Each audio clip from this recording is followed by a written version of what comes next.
I'm Griffin Hampstead. Please welcome Tennessee head coach Butch Jones to the SEC Media Days stage here in Hoover, Alabama.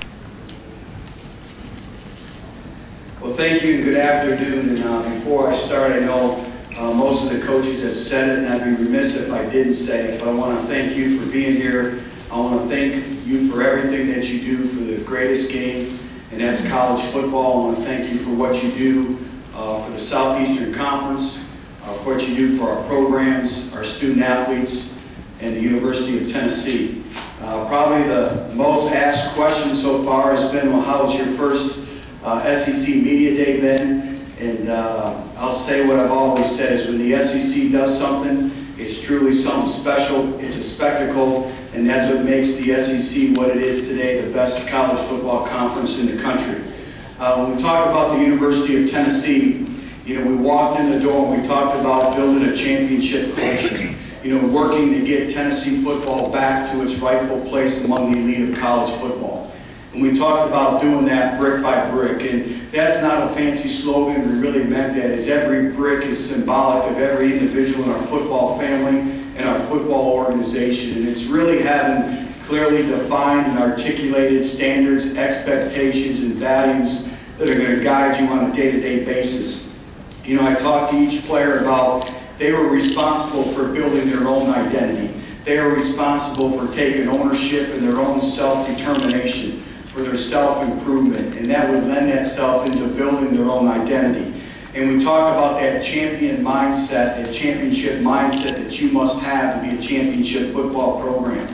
And at a very relatively early stage, about a month and a half into it, our football team lost over 260 pounds of fat and regained that with about 230 pounds of muscle mass. And that led me to believe right away that these players are hungry and that they want to win. Then you couple that up with the most successful semester that we had in recent times of Tennessee football in terms of academics. We had 46 individuals with a 3.0 or higher.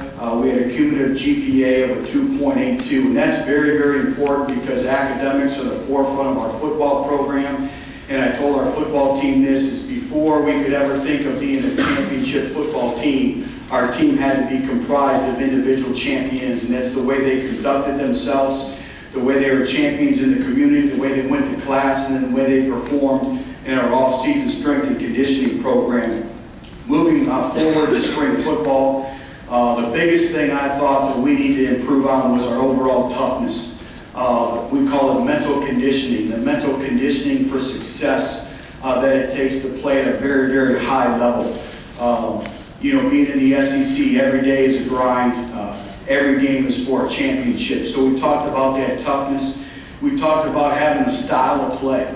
You know, every great football team has a unique style of play. And we talked about now taking that identity that they were building off the field and applying that to their football identity with the effort, the competitiveness that they had, you know, ability to retain information, the way we were going to play. And really, we focused on the small details of what it takes to actually play winning football.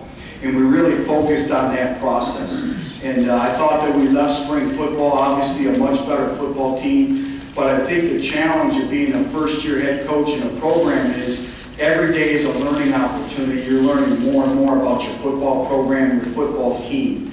And it's very hard to come up with a total style of play, 15 practices and really 12 practices with the 3 non-padded practices. So obviously as we continue to move forward, August camp obviously is going to be critical. What I told our football team is we have to focus on the process. We can't worry about the end result right now. We have to focus on the process.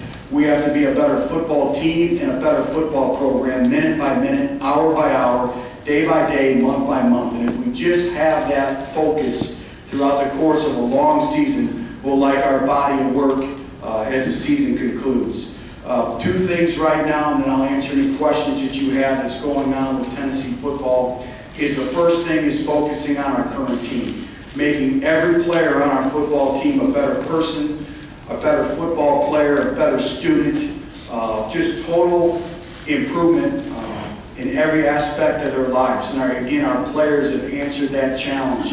And then the next phase is continuing to recruit a very high caliber character student athlete. I think that's critical for the long-term success of Tennessee football, and having individuals that understand it is a responsibility that comes along with playing football at the University of Tennessee. So we look forward to the challenge of this upcoming season. Very proud of what our team has accomplished in a very short period of time. But moving forward, obviously, August camp is going to be critical as we continue to create our identity for Team 117. So I'll answer any questions that you may have at this particular time. Okay, if you'll raise your hand, we'll get a microphone to you. And we'll start over here on the left, Coach, with Ron. Yeah, Coach Ron Higgins, Commercial Appeal, Memphis. This is the third program where you become a head coach. Does the process of a first year change from program to program depending on the program, the circumstances that you take it over? Does the process change? Well, the circumstances are different, the situations are different, but I think the process and how you develop your football team doesn't change. And I think that's been the great thing, is not only for myself, but our entire staff, this is the third time of taking over a football program. And so I think we've really aided and benefited that, and I think that's why the transition has been extremely seamless. You know, when you look at it, is I didn't have to coach a coaching staff. You know, they understand the values and the beliefs and the principles that we're going to abide by. So right away, they could work on earning the trust of our current team and really developing them. So I think the transition has been seamless, and I think we have relied upon those experiences that we gained in the other two places we've been. Other questions, raise your hand. We've got microphones throughout the room. Got one over here on the right side.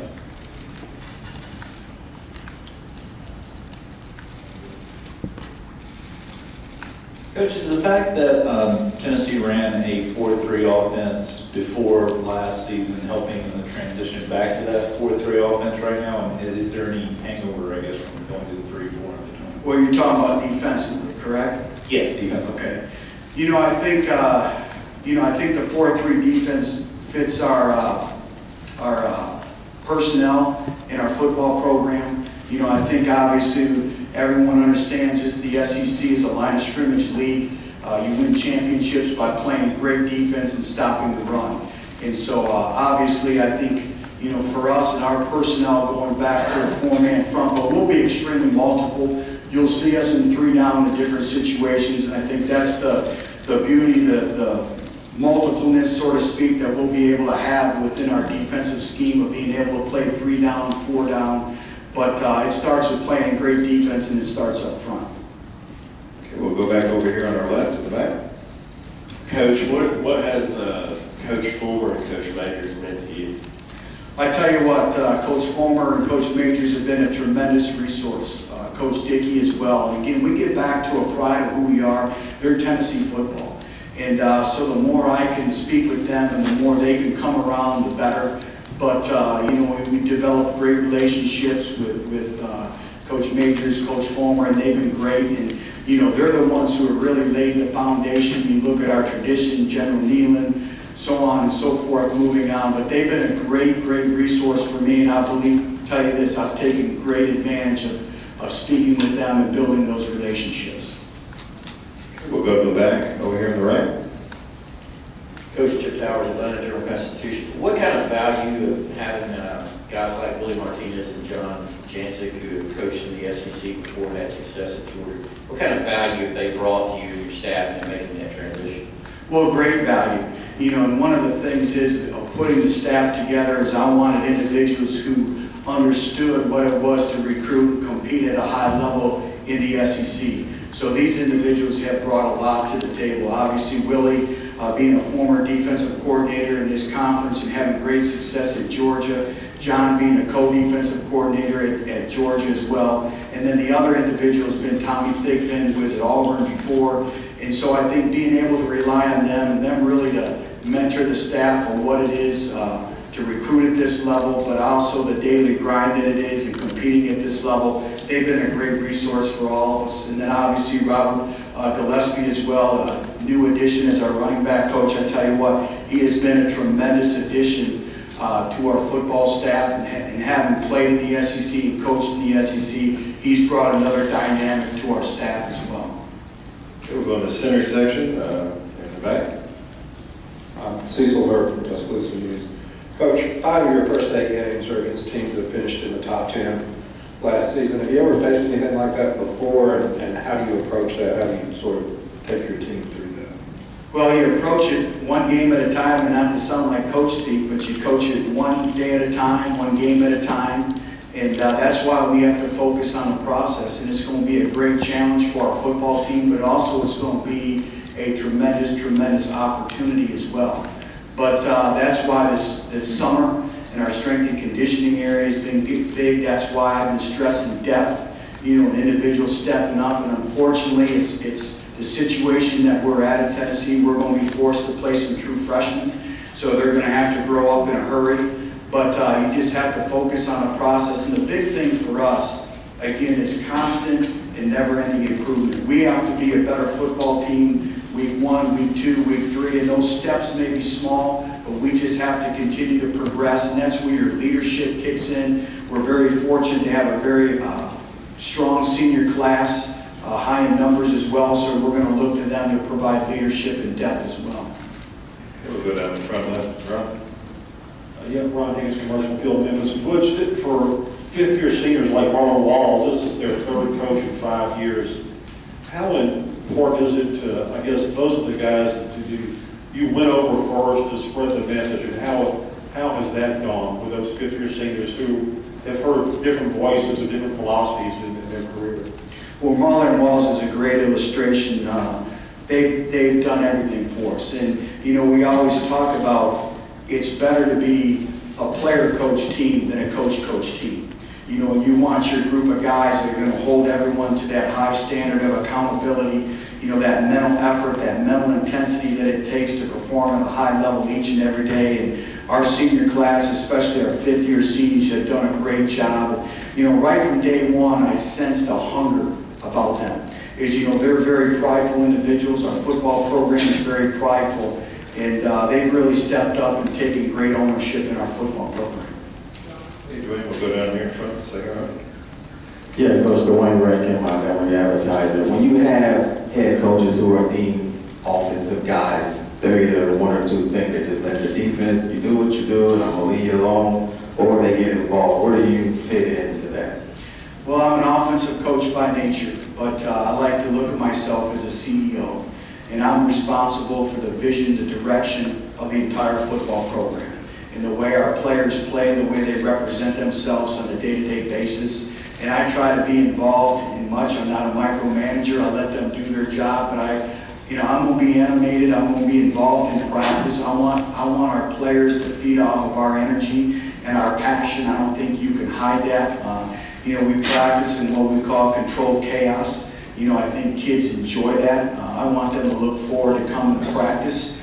You know, I had a great friend that Pete Carroll used to say when I was reading his book that practice is like recess, you know, and there's so many things that are going on in our practice. That's where your toughness is born. That's where your leadership is born. You try to simulate so many game conditions as possible.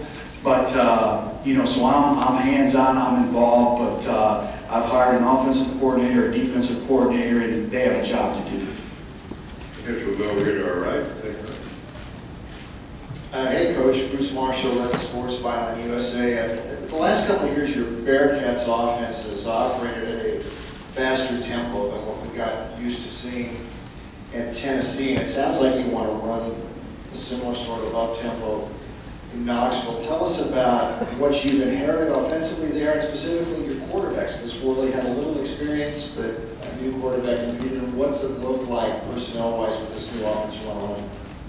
Well, everything, the mark of good football coaches is they're able to mold their personnel into what they want to do. And I think our offensive system is extremely flexible, and I think that's been proven over time. You know, we won our 2nd consecutive championship last year at Cincinnati, and we had a dual threat quarterback, and midway through the season we made a quarterback change, and he was a drop back passer. So we're very multiple on offense, but there's some things that we won't compromise. And we do want to play at an up-tempo, but I think in order to play great defense, sometimes you have to protect your defense. And if that means slowing the tempo down, we'll be able to do that. But like we tell our players, it's easier to speed up. If you practice speeding up, it's very easy now when you slow down. And so we'll mix the tempos, but we want to be an up-tempo team. I think when people nowadays, I really quite haven't understood the term spread offense. You know, everyone has their own definition of what the spread offense is. Does it mean you're in shotgun all the time? Does it mean you're not in 21 or two-back personnel? We're a multiple up-tempo offense. And I think a lot of times when you hear the element of the spread offense, you think of finesse. And we're not going to be a finesse-style football team. We're going to be a physical football team. We're going to run the ball first. And I think that's evidence in our body of work. But, you know, we think plays instead of players. You know, in terms of, I think that's where coaches get into trouble, is we want to put the ball in the hands of our playmakers. So, you know, it's plays versus playmakers. We want our playmakers catching the ball. And that's why building our identity as we move forward in August camp is going to be critical as we continue to define who our playmakers are. And then whatever it takes to get them the ball in space, we have to be able to do that. We'll go over here on the left, Pat. Pat, Billy Gainesville, but I know you take it one game at a time, but I just wonder if you've had any of your fans come up to you and say, you know, we've lost 8 in a row to Florida. Can you beat the Gators?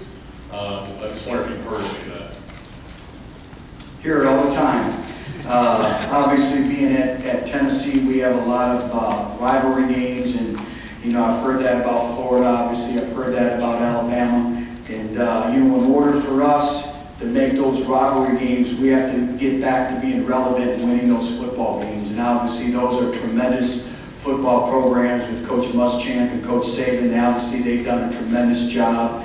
And but I hear that all the time, and you know, our fan base is very prideful, so I'm reminded of that quite a bit. And we'll go in the center section, about 3/4 of the way back. Butch Mack, the Orlando Sentinel. You're one of 4 coaches making the move to the SEC. Did you make any adjustments when you moved up to the league, and have you had any surprises from the move? You know, not really, you know, adjustments. You know, it's still, you're still dealing with 17 to 22-year-old individuals that you're molding in to be great student athletes and football players and earn their college degrees and play with toughness and win football games and let them be better people because they're part of your football program. Everyone asks me, what's it like to be in the SEC? And my constant phrase is the best analogy I can give you is every day in the SEC is like 4th and 1 for the national championship. It doesn't matter if it's practice, recruiting, game time, which I'll experience soon. You know, the competitive structure of this football conference, the difference between winning and losing is very slim. You know, we always talk about in terms of inches make the champion, and you're looking for those inches. Everyone's looking for that competitive edge. You know, everyone is making commitments to their football program, so that's what makes this the best football conference in America. We'll go all the way to the back right corner. Coach Chrissy, I'm also an advertiser. How critical is it for your team to have returning offensive linemen for your offense and your new quarterbacks? Well, it's critical. And, you know, like I said, you win games up front. And obviously to have a returning offensive line that we have is very comforting. Obviously they have a lot of expectations going into this season, and very rightfully so, but they have to obviously continue to develop on their pad level of coming off, playing with a greater sense of physicality. But they've done a great job, and they've been great ambassadors for our football program. I'm more concerned about our depth at that position. I want to know by the end of camp who's going to be our number 6 O-lineman, who's going to be our number 7 O-lineman. And then there's a responsibility of those older players up front to really mentor our freshmen for when they leave the program, that they understand the standard and expectation that it is to play offensive line at the University of Tennessee. We'll go in the center section on the left side. Corey McCartney with Fox Sports South. Coach, when you took over at Central Michigan, you had Animal Fever, and you go to Cincinnati and you had Zach Caleros. How different is it for you to go into this situation and not having that steady hand or that clear-cut guy who's going to be your quarterback? Well, I think each situation is different. Dan Lefevre had played for 1 year, and so he still had a lot of developing to do. We go to Cincinnati, and Zach Caleros, that was still his first year of being a full-time starter. And there's a difference when, you know, you may play a couple games, but when you become a full-time starter, your life changes. You know, you have to block out the clutter, the distractions, all the things that are associated with being a starting quarterback at a very high level in a program that everybody watches. And I always say praise and blame, it's all the same. It's the responsibility of command that comes with the head football coach and that comes with the quarterback position. So, you know, moving forward with our situation, you know, with Justin Worley or Nathan Peterman or a true freshman, we just have to continue to develop those individuals. And our quarterback position is no different than any other position on our football team, is that we're going to put the best player at those positions and give Tennessee the best opportunity to win on game day. And I like what I've seen so far. I like the progress that Justin has made. I like the progress that Nathan has made. And you know, I'm excited to see what the two freshmen bring to the table when we start camp August 1st. We'll go over here to the left side, along the aisle.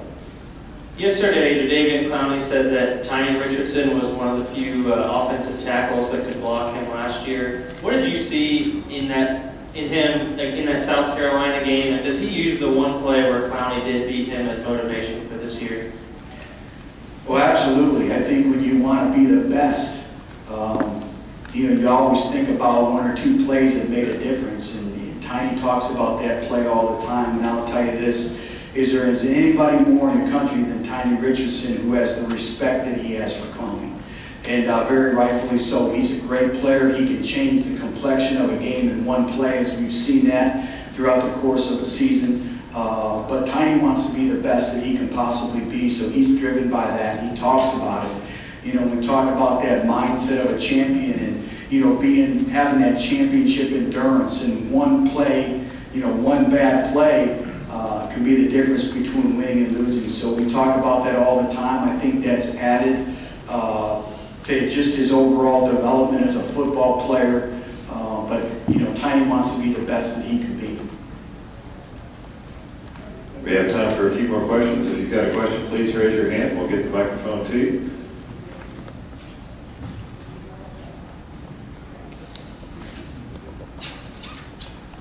All right. Thank you, Coach. Thank you for your time. Oh, did we have one up front? Go ahead. Sorry. Squeeze this one in. Vince Farrar from the New Sentinel Sports Page, Sports Channel in Knoxville. Coach, can you talk about the training for social media, specifically Twitter, that your players go through, the advice and the depth of training them on the do's and don'ts of Twitter? Well, we have a character education program that's very, very extensive. And it's just like educating your children. You know, my 6-year-old walked in the room yesterday and he wanted to go on Twitter. I'm like, whoa, whoa, whoa, let's wait a little minute. So we bring a lot of people in to really train them, you know, and, you know, one bad tweet can change everyone's opinion of you. And basically the common rule we use is if you can put in an email to your mother, your grandmother, your significant other, who's ever important in your life, if you can send that in an email to them, then you can push send.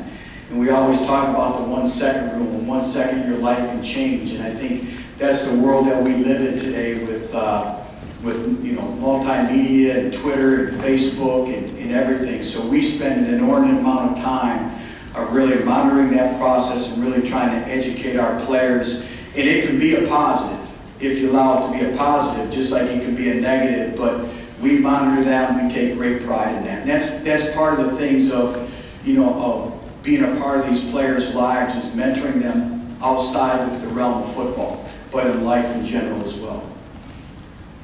All right, Coach Jones, thanks for your time. Thank you. And we'll have the Tennessee student athletes, Antonio Richardson, Juwan James, and Jaquez Smith.